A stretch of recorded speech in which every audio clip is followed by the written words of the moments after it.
Huh?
So we were covering the chapter on prayer, and I think last session was getting long, so we rushed through the last portion of the first aphorism.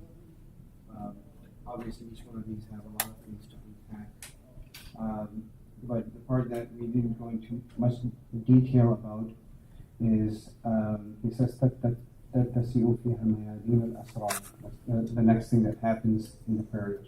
4 things that he mentioned that happens on the purification of the heart, the opening of 5 things, opening of the unseen doors, and then he mentioned his communion with Allah, and then he mentions, and as you go through these, they get into deeper and deeper spiritual realities. So there's some level of tadrij as you go through the different things that he mentions. But each one of the things that he mentions also has its own depth. So we're at number 4, that it opens up what's called mayadin al-asrar, the different literally fields of secrets. So there's 2 meanings to this. One meaning that when the mashayikh sometimes use the word sir, it refers to the secret that exists within the individual themselves, right? The innermost being of the individual. And so there is a certain type of expansion that occurs inside the individual in that very innermost quintessential, essential part of the human being.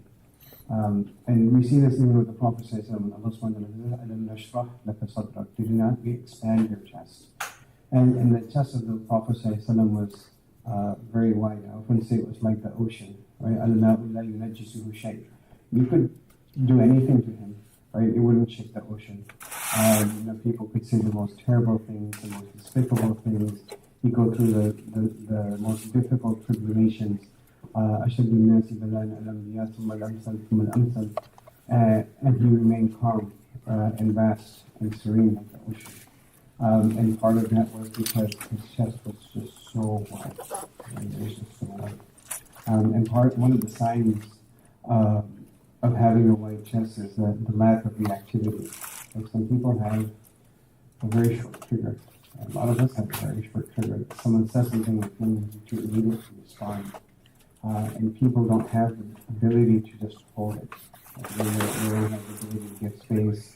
Your spouse says something, you have to say something right back. something happens, you need to do something right now.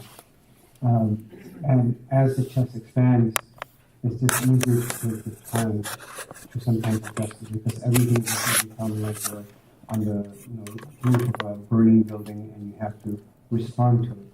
And you see this in the life of the Prophet ﷺ. He passes by a woman who's grieving inordinately when someone passes away, and he tries to tell her that you should be more patient, and she sort of snaps back at him, not realizing she's so overwhelmed with emotion and not realizing that it was Rasulullah ﷺ.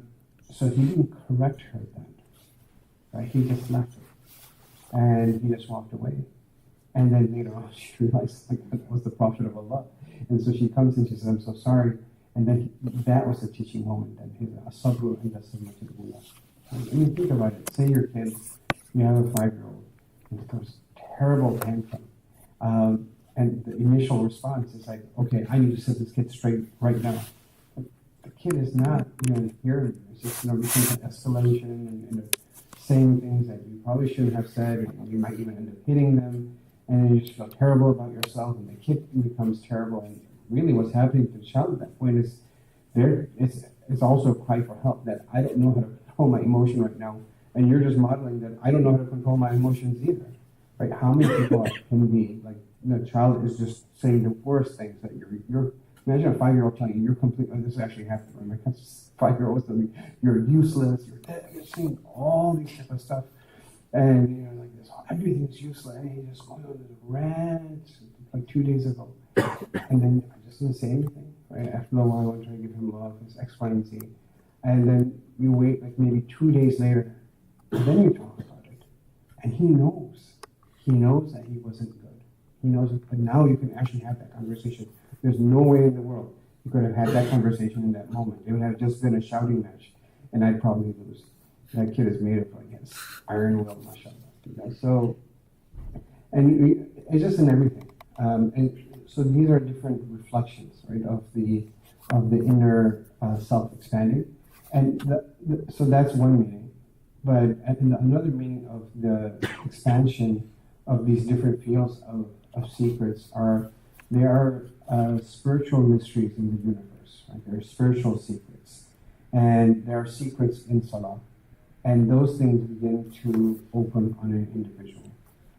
And he mentions the word mayadeen, means that they don't always occur in one particular context. You can sort of think about it. If you've ever been to Chicago Botanical Garden, it's one big garden, but they have like an English rose garden. And you walk inside there, and there's different things to discover when you walk in the rose garden. And then they have a separate area, which is actually pretty spectacular, because you walk in there and they've done a replica of like the Japanese horticulture, and they have bonsais, and they just recreated the Zen that you would have if you, for example, you're in Kyoto or the like. And I still remember like one of my fond memories in my marriage is sitting on one of those benches and just looking out, and for a moment you're just listening to some different other world for a little while. But each one of these different, what we call, areas in the garden had different things to reveal to you. And the same thing that Salah has different secrets that it will reveal. Som has different secrets that it will reveal.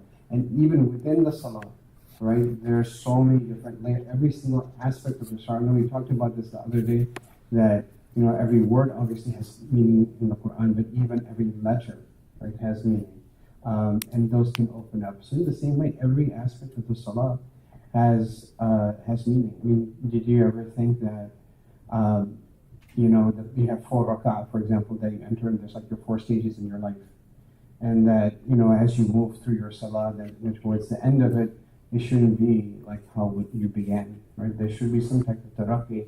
If you end it how you started it, I mean, then maybe that's sort of emblematic of how a person's life is, that you start in ghafla and you end in ghafla, and before you know it, it's over. When you say salam, you can't go back and redo your zuhr, so it's done, right? And life is like that you say salam and it's over. And eventually someone's going to be reading their salam on us, in our janazah. Or the fact that just there's so many layers. You think about why do you, when you say Subhana Rabbiyal Azim and you say Subhana Rabbiyal Ala, why do you say Subhan first?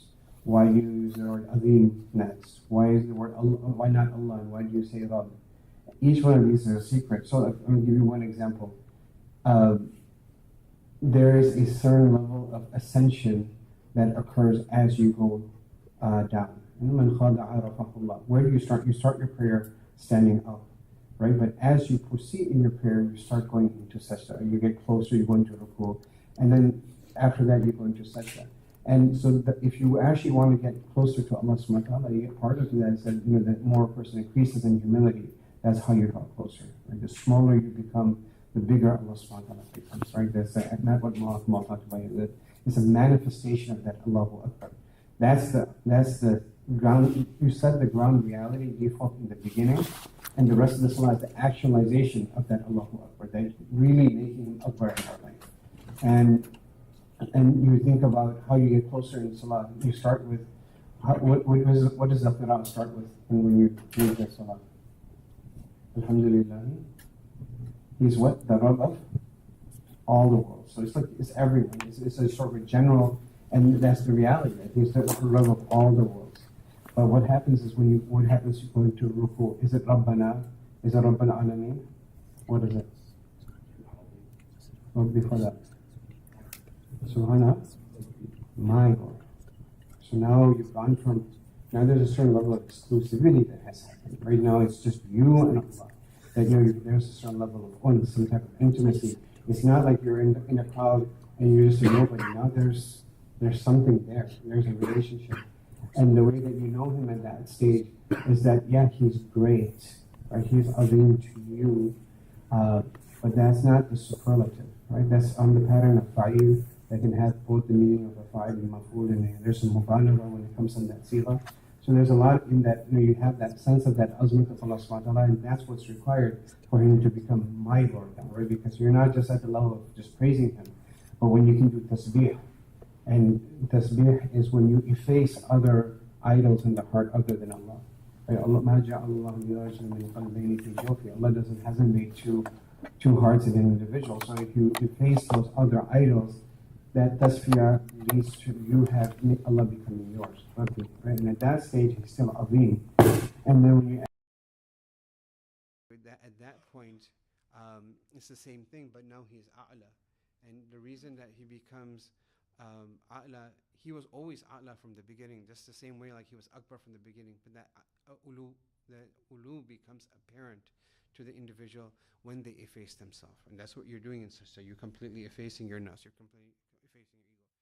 This is one small example, right? That just, and there's just many things like this.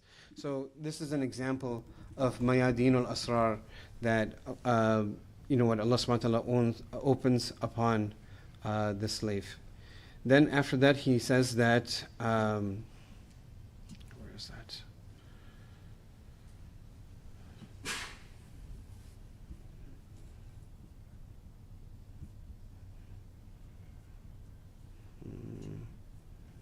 Okay, yeah, after that it said that وَتُشْرِقُ فِيهَا شَوَارِقُ الْأَنْوَارِ, and that the rising gleams of light ray out.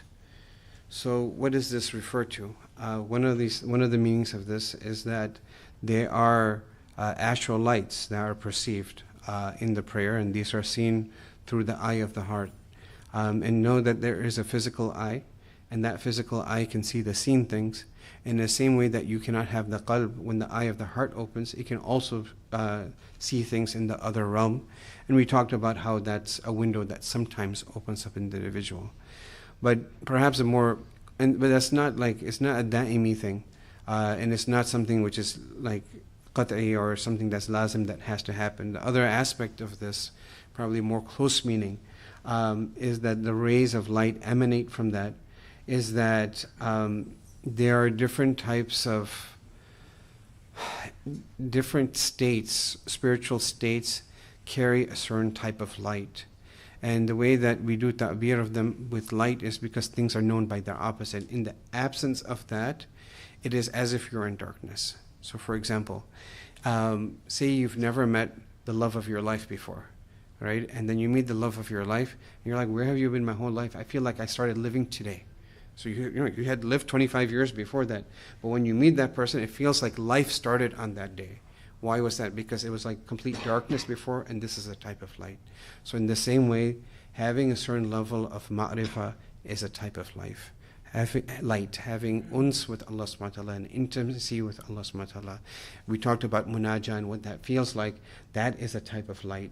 Having understanding of what's actually going on in salah, in life, in the universe is a type of light. Having clarity is a light.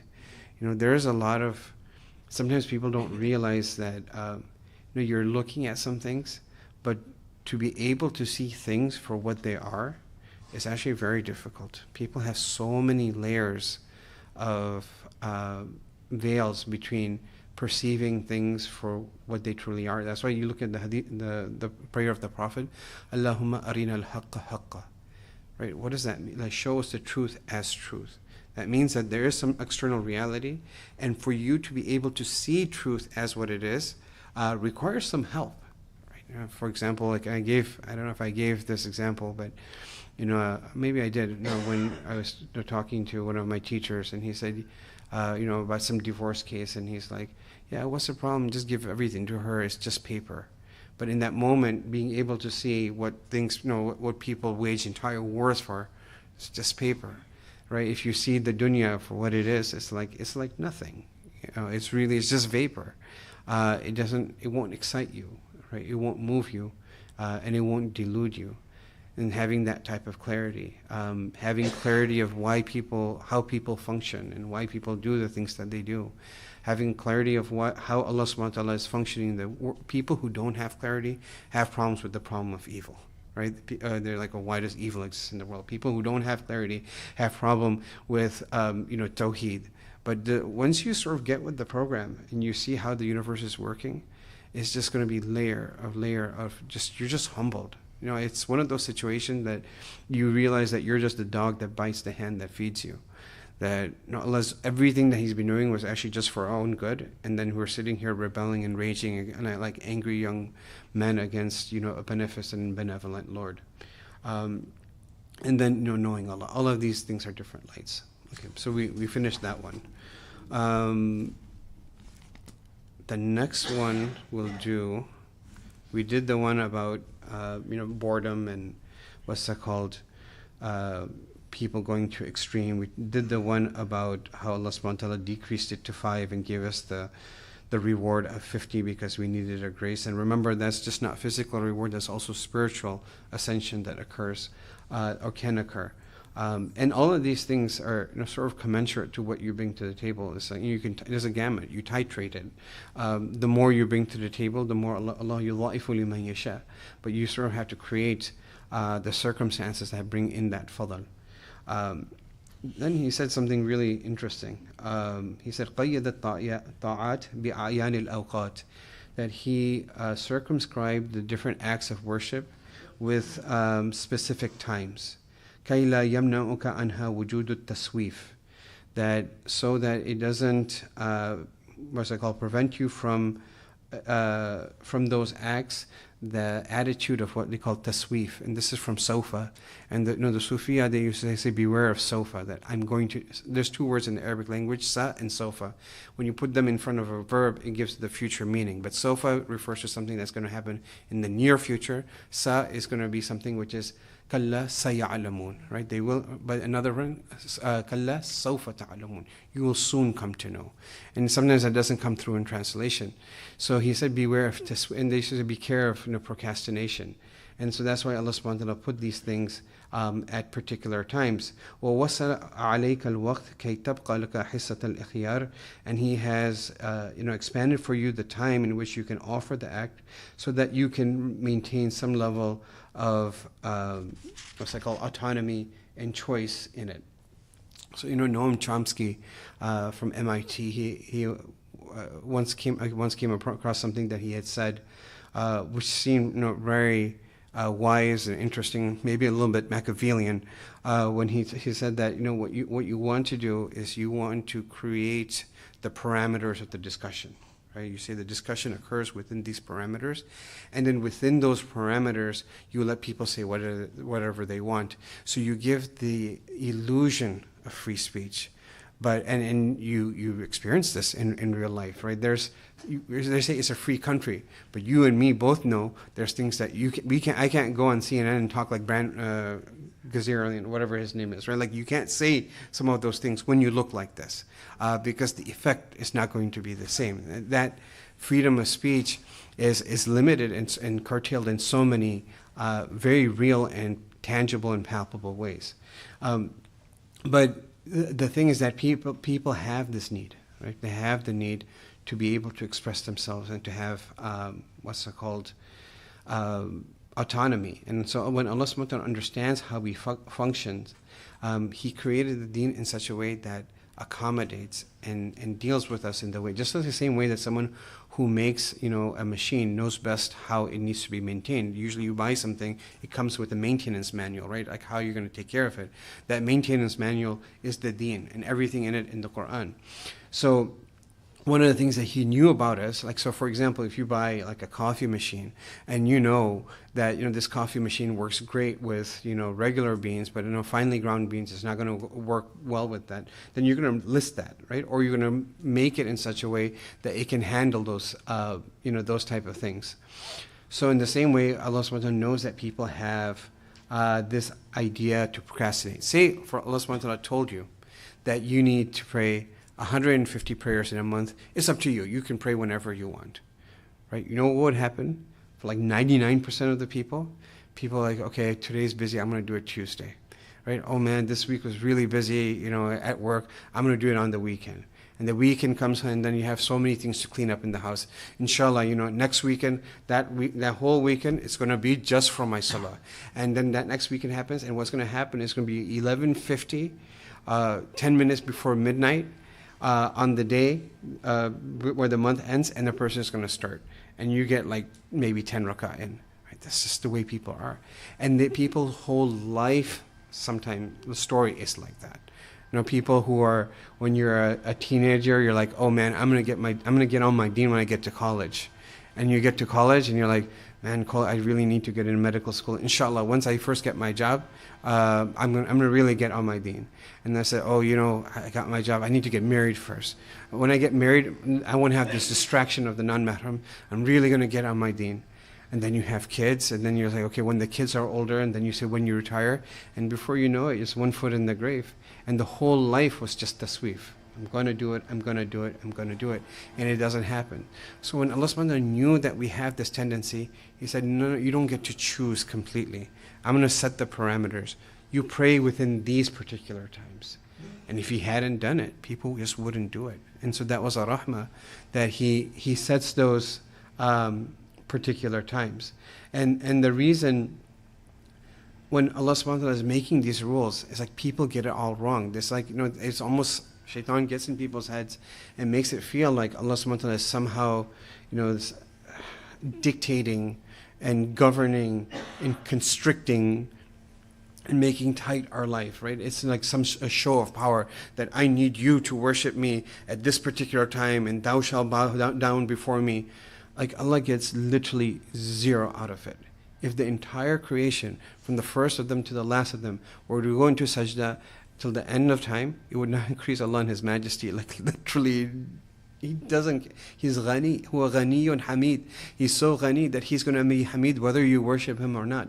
He is samad, that if that He is in absolute, complete, utter lack of need from any single thing for any single thing. مَا أُرِيدُ مِنْهُمْ مِنْ رِزْقٍ وَمَا أُرِيدُ أَنْ يُطْعِمُونَ. I don't need you to feed me. I don't need anything for you. I don't need your donations. Like He doesn't need us.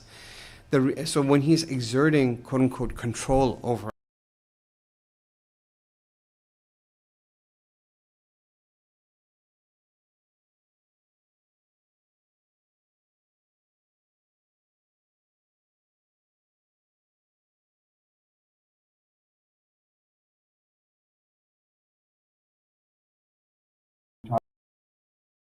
and you give that to people. But what is the upshot of that? The reason making time wide for it wide was, again, not so that you can delay it till the very end of the time and then just barely get in your 2 rak'ah or whatever the case is, which sometimes people do, because we know that it's better to, I mean, there's mustahab times, but it's better to pray. A lot of people have the habit of praying in the first time, in awwal al-waqt, and there's a khair in that. The idea of having this type of thing, this type of autonomy, part of it is that so you can do the job right. Say Allah subhanahu wa ta'ala said you had to pray Asr at 6 o'clock and only 6 o'clock every single day in your life. Things happen. Sometimes you might have a marriage. Sometimes, you have to, the baby's crying, X, Y, and Z. And if you had, I have to have exactly 6 o'clock, maybe you would pray it, but you would be rushed. You wouldn't be able to do it right. Allah subhanahu wa ta'ala is going to say, look, I'm giving you hours, right? So that you can give me 5 good minutes. Right? I'm not giving you hours so that you can wait till the end of time and just sort of throw some rags in front of the creator of the universe. I'm giving you hours so you can give me 5 good minutes. Just find a good time in there somewhere and give me 5 good minutes. And so that should be the sort of the attitude so that we can optimize. And so in each of these times, and I don't know if we talked about this last time, right? Each one of them has a meaning. That, for example, when we get up from our sleep, you want to start your day with salah, right? So you reckon, why is Allah subhanahu wa ta'ala telling us to pray so many times in the day? Number one, it's like you fake it till you make it. He's trying to give you that many, he's forcing you to do it that many times so that you can do it right.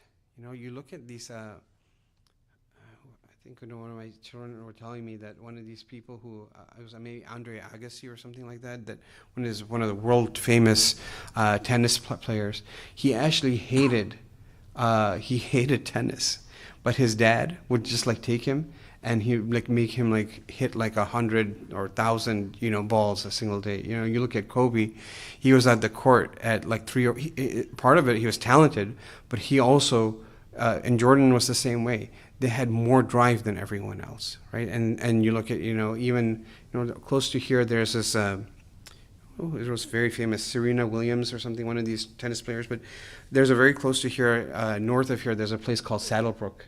And Saddlebrook is this elite country club, but it's also a place where they train elite athletes. So you have 2 places in Florida. One is IMG. So a lot of D1 talent and all of this and NBA talent comes from IMG, $70,000 a year if you want to know. And then the other one is Saddlebrook, which is also very expensive. And they spend half the day doing school, right? And then they spend the other half training with world experts and so, but it's literally repetition since the kids are small, and they do that for years and years and years so that you can become a star. Allah subhanahu wa ta'ala is giving us so many opportunities because He wants to become us to become stars in our salah, right? But if you come up every single day to practice and just this is how you play tennis, right? Or this is how you throw your basketball, right? And you did it for 20 years, right? And you're still missing free throws after 30 years, right? That's a big problem. Right? You're showing up to practice anyway. You might as well get good at it, right? You might as well get good at it. The other reason that there's so many times that you have salah is because it's ajib. Allah subhanahu wa ta'ala actually loves to meet us. I'm thinking right now, this is, end of Ramadan is also a very special time for us because sometimes the kids are off and then all my kids come home. And when the kids are home, it just feels full and you feel happy, like they're coming back. When you come back to salah, it's like you're coming home back to Allah. And Allah actually gets happy. Not because He needs us, but He loves us without reason. Right? And He loves us with every type of love at some level has some type of ulterior motive, except for Allah's love for us. Because He literally has no vested interest. He has no horse in the race for us to worship Him or not worship Him. He just loves us, not because of us, but because He is that awesome. Right? And when you understand that, then you're like, oh my God, every prayer is actually a gift. Right? That Allah subhanahu wa ta'ala is actually happy. He wants us to come. And then we'll see that the third reason is so that He can, put us in Jannah. So we were saying that, when you get up, you start your day with salah. In the middle of the day, you're so busy, Allah subhanahu wa ta'ala allows you to reset, right? So, we're talking about just some of the wisdoms of Allah subhanahu wa ta'ala expanding the time, but why do it in the middle of the day? Because usually that's when people get most heatless, is when you're in the middle of the heat of the day. Also, the heat of the day should remind you when the sun is at its highest point that there is a fire in the hell, and that should take a person to their prayer.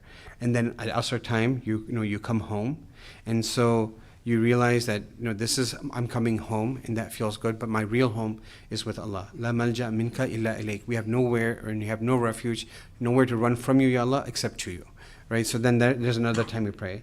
And Maghrib is when the night is going to fall, so we pray again over that time, and know that when night falls, that's when darkness sets in. And that's the way that in life you're going to have they say bring your children in at the Maghrib time because the shayateen come out. These things are real. They're actually real forces that are trying to stop us from being good, trying to get close to Allah subhanahu wa ta'ala. He's sworn, a sworn enemy. And so Allah subhanahu wa ta'ala reminds us that in those challenges, the way you're going to get through the night is through your salah.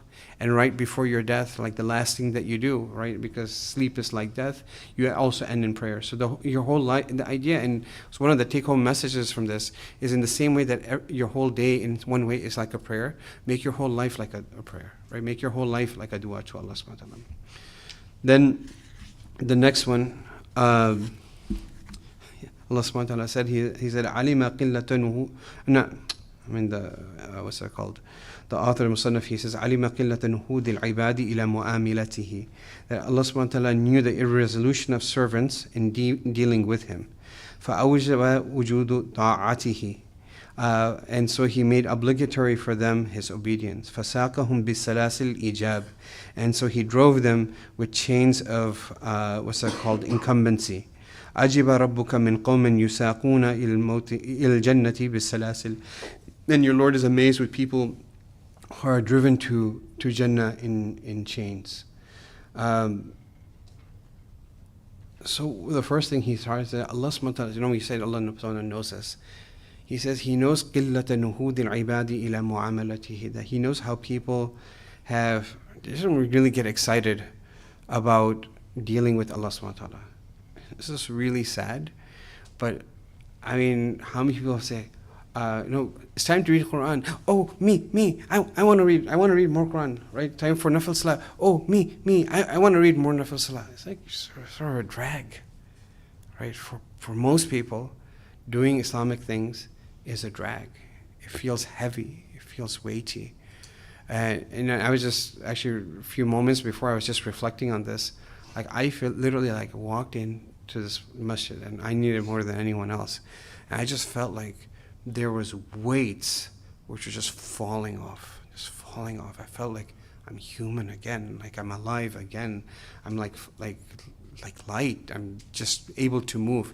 And the reason for that is the real weight is from the dunya, right? And it's from all that ghafla and all that craziness that's out there.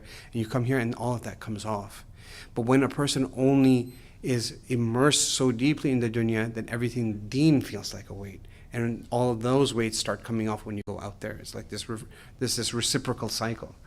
So He said He knew that you're not really excited about it. And that's why Allah subhanahu wa ta'ala said, فَمَنْ كَانَ يَرْجُو لِقَاءَ رَبِّهِ. Whoever wants and desires to meet Allah, فَلْيَعْمَلْ عَمَلًا صَالِحًا وَلَا يُشْرِكْ بِعِبَادَةِ رَبِّهِ. Then let him do good. Because if Allah becomes a goal and you become excited about Allah, then it actually becomes like that. Then you see everything else as something standing between you and Allah, right? Like one of the things that, and like my teacher said, I need to get you out of madrasa into medical school, and I need to get out of medical school into the madrasa, and I'll have to drag you out of madrasa back into medical school.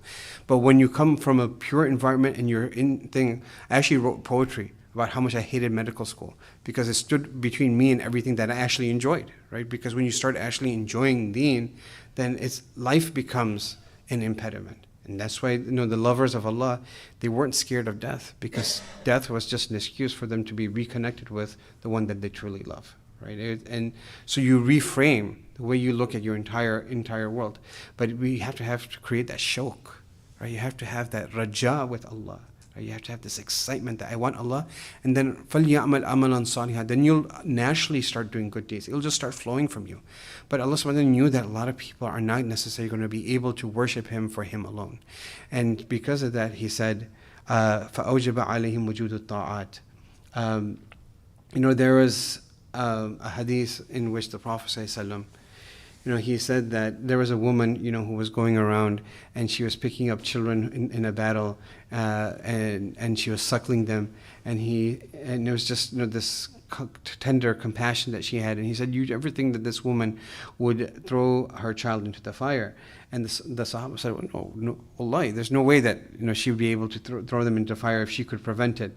And he said that Allah subhanahu wa ta'ala is more merciful to his slaves than this mother. And the big spiritual reality is that Allah subhanahu wa ta'ala loves us more than we love ourselves. Right? So even if we are left to agents to act on our own behalf, we do a lot of self-destructive things.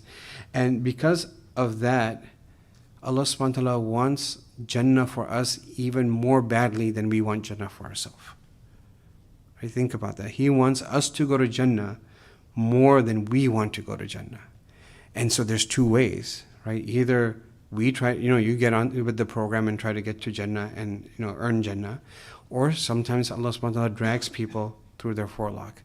Right? Sometimes, if your kids are sleepy and they don't want to get out of bed, there are times that you will have to put them, do a fireman's carry, get them into the car, push them in the car, kicking and screaming, but they have to go to school, right? Because you care about them and their future. They don't want to school, they're not going to succeed, X, Y, and Z, and they're kicking and screaming and doing all this. You're like, no, you just need to go to school. Allah subhanahu wa ta'ala sort of like that. He said, I need you to go to Jannah. And so He could have not made it wajib, right? Imagine if Allah subhanahu wa ta'ala says, yeah, it's just an option for you to pray. Who would pray? No one prayed. The reason He made it wajib, and you're like, oh my God, this is so tough, and you're complaining, and you're dragging, it's because He's literally dragging us, right? He's dragging us into Jannah. And it's it's a despicable type of disloyalty from our side, right? That we're not actually excited enough to do it, but despite that, He didn't take affront. He said, don't worry, I'll still take care of you. And so that's what He's doing. He's just making it impossible to fail. He's trying to make it impossible. Some people say that they get caught up with Jahannam in the wrong way. They're like, how could a good and beneficent God make such a terrible Jahannam that will burn your skin? And just thinking about it gives me a heart attack. And you're drinking pus, and it goes on forever, and it never ends. And this is so unjust and terrible. The reason He made it was so that you don't go there. He didn't make it so that you go that you fall into it. He made it so bad that it should be an absolute no-brainer that you worship Him, that you go to Jannah. Right? So if Jannah wasn't enough to entice you, if everything else wasn't enough to drag you in there, He tried to close this in as much a way as you could do with free will, that it should be a no-brainer that you don't go to Jahannam. Right? And then okay, so yusaquna ilay. So Allah sometimes, like I said, He'll drag us, what's that called, into Jannah. And then the last one, I think, in this section, is that He said, "Awjaba alayka wujudu khidmatihi," and He has mandated upon you, what's that called, His service. وَمَا أَوْجَبَ عَلَيْكَ إِلَّا دُخُولُ جَنَّتِهِ. And in reality, He is not made mandatory except upon you to enter into what's that called, into His worship, into His Jannah. And this is sort of similar to what we were just talking about. That a lot of the rules and what Allah subhanahu wa ta'ala makes something fard on us. Don't think about the fact that He's making this fard on me, so I have to do it. Just think about it. Allah subhanahu wa ta'ala through this is trying to make Jannah fard on me. And when you can reframe it like that, it becomes very different how we worship Him. So may Allah subhanahu wa ta'ala make us from those people who pray out of their volition, from those who don't have to be dragged, but actually who come running, right? And in fact, it's such a beautiful thing. You don't even have to run to Allah. Just walk. Just crawl. Right? When whoever comes to Him, what's it called, walking, it's such a beautiful word. He said, "Ataitu harwala," I come hastening. Right? Whatever you put on the table for Allah subhanahu wa ta'ala, Allah subhanahu wa ta'ala is going to up the ante manyfold. You can never put something, you never are going to outdo Allah subhanahu wa ta'ala in His fadl. You're never ever